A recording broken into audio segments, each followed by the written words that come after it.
आवाज से पहले, रोशनी से पहले, और सृष्टि को ये तक पता नहीं था कि उसे जन्म लेना है।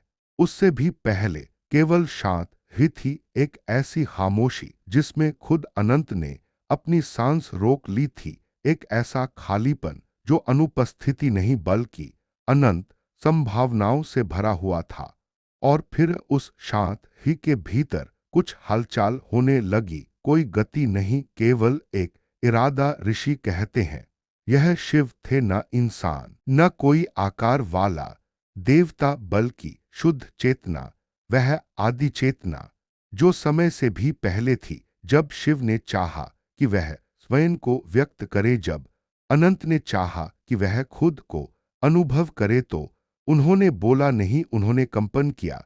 वही कंपन पहला नाद बना, वह शाश्वत ओम जो शून्य से उठकर पूरे ब्रह्मांड में फैल गया और सब कुछ जन्म ले लिया। कंपन से रोशनी बनी, रोशनी से आकार, और उस आके न अंत। वही पहला लिंगम था, ऊर्जा का एक ऐसा स्तंभ जिसे देवता तक सीधा नहीं देख पाए।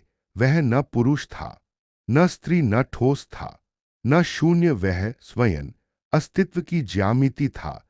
जब देव और असुर सृष्टि का स्रोत खोजने निकले, उन्होंने उसे देखा, एक अनंत प्रकाश स्तंभ जो ऊपर स्वर्ग को चीरता जा रहा था और नीचे पाताल में उतर रहा था। ब्रह्मा ऊपर उड़ते गए, गैलेक्सियों से भी ऊपर उस शीर्ष को खोजते हुए।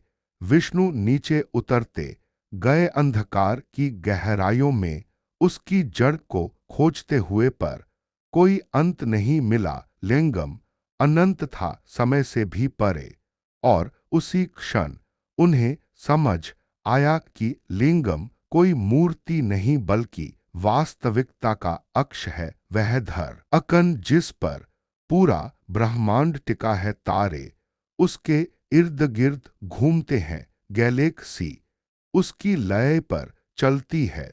वह पूरे ब्रह्मांड का स्थिर बिंदु है और वही बिंदु शिव है। एक पल आंखें बंद करो और कल्पना करो कि ब्रह्मांड में एक आकाशगंगा घूम रही है। अब अपनी रीढ़ की हड्डी की कल्पना करो, दोनों की आकृति कितनी मिलती जुलती लगती है।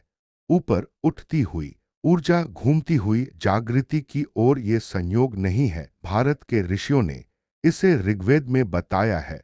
उन्होंने इसे ज्योतिर्लिंग कहा। अनंत प्रकाश का स्तंभ लिंगम का आकार ब्रह्मांड की संरचना को दर्शाता है। ऊपर का सिलेंडर शिव की अनंत चेतना, नीचे का आधार शक्ति की गतिशील ऊर्जा, दोनों मिलकर वास्तविकता का अता है। और यही संरचना दुनिया भर में दोहराई गई है। अंगकोर वाट, मिस्र के ओबेलिस्क, पेरू के पत्थर, इंग्लैंड के मेगालिथ्स, सब एक ही स्मृति को दोहरा रहे हैं। एक खगोलीय स्तंभ जो स्वर्ग और पृथ्वी को जोड़ता है। क्या यह वही दिव्य प्रकाश था या कोई उन्नत तकनीक? एक ऊर्जा कॉलम, एक ब्रह्मांडीय मार्ग जिसने चेतना को पृथ्वी पर लाया। वेद विमानों की बात करते हैं, आकाश में चलने वाले जहाजों की। क्या लिंगम उनकी ऊर्जा रीढ़ का प्रतीक था? जब प्रकाश पदार्थ में बदला, जब ध्वनि रूप में घनी हुई, वही शिव का अवतरण था। पर सबसे बड़ा रहस्य यह है कि लिंगम केवल मंदिरों में नहीं है, वह तुम्हारे अंदर भी है। तुम्हारी रीढ़ है वही स्तंभ है, तुम्हारे चक्र उसके ऊर्जा केंद्र हैं, तुम्हारी कुंडलिनी वही सुप्त शक्ति है जो ऊपर उठकर शिव से मिलना चाहती है। जब वह उठती है, तुम्हारे भीतर प्रकाश का एक स्तंभ जगता है, एक ज्योतिर्लिंग तुम्हारे शरीर के भीतर। इसीलिए मंदिर मानव शरीर की तरह बने हैं। गर्भगृह हृदय है, अंदर का लिंगम आत्मा है।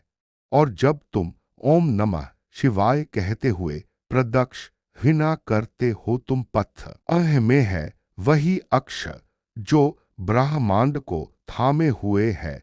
मंदिर की हर ध्वनि पृथ्वी की गूंज से जुड़ ई है, शिवालय की हर घंटी हर मंत्र धरती की धर अकन के साथ तालमेल करता है।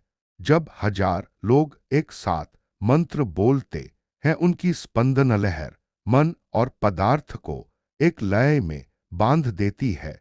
इसीलिए भारत केवल मंदिरों की भूमि नहीं, एक जीवित ऊर्जा सर्किट है। नेपाल में पशुपतिनाथ, श्रीलंका में त्रिकोमली के रहस्य, बाली के ज्वालामुखी मंदिर, मिस्र के ओबेलिस्क, मैक्सिको के सूर्य मंदिर, सब उसी स्मृति को दोहरा रहे हैं।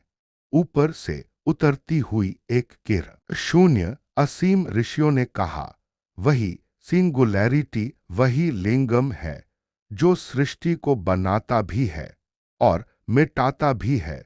शिव की लय में ब्रह्मांड नाचता है। जब तुम ध्यान में लिंगम को देखते हो, तुम किसी रूप को नहीं पूजते, तुम अपनी ही जड़ को पहचानते हो। तुम अपनी सांस को उसी धर अकन से मिलाते हो जिसने गैलेक्सियां बनाई थी। तुम कहते हो, मैं वही शांत ही हूं, मैं वही प्रकाश हूं, मैं शिव हूं।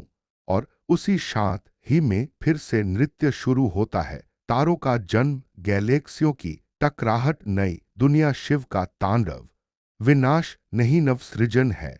अमरनाथ की बर्फीली गुफा हो, सोमनाथ की धूप हो, काशी का तट हो या श्रीशैलम का वन, जब तुम लिंगम के सामने खड़े होते हो, याद रखना तुम किसी प्रतीक के सामने नहीं, पूरे ब्रह्मांड की स्मृति के सामने खड़े हो। वही प्रकाश तुम्हारे अंदर जल रहा है, वही कंपन तुम्हारी सांसों में गूंज रहा है, वही अक्ष तुम्हारी रीढ़ में खड़ा है। हम शिव से अलग नहीं, हम उनकी ही रोशनी के कण हैं। और यह तो बस शुरुआत है। अगले अध्याय में हम और गहराई में उतरेंगे, उस संकेत में जिसने शून्य को दो हिस्सों में बांटा और सृष्टि की महान यात्रा शुरू हुई। जब तक वह अध्याय आए, याद रखना तुम वह हो जो देखता भी है और जिसे देखा भी जाता है, और तुम्हारे भीतर की ही रोशनी सबको जोड़ती है। अगर यह यात्रा आपके दिल को छू गई हो, इसे चुप मत होने देना। लाइक, शेयर, सब्सक्राइब कीजिए। गॉड इज एन एस्ट्रोनॉट को, क्योंकि आगे की यात्रा समय से भी परे ले जाएगी।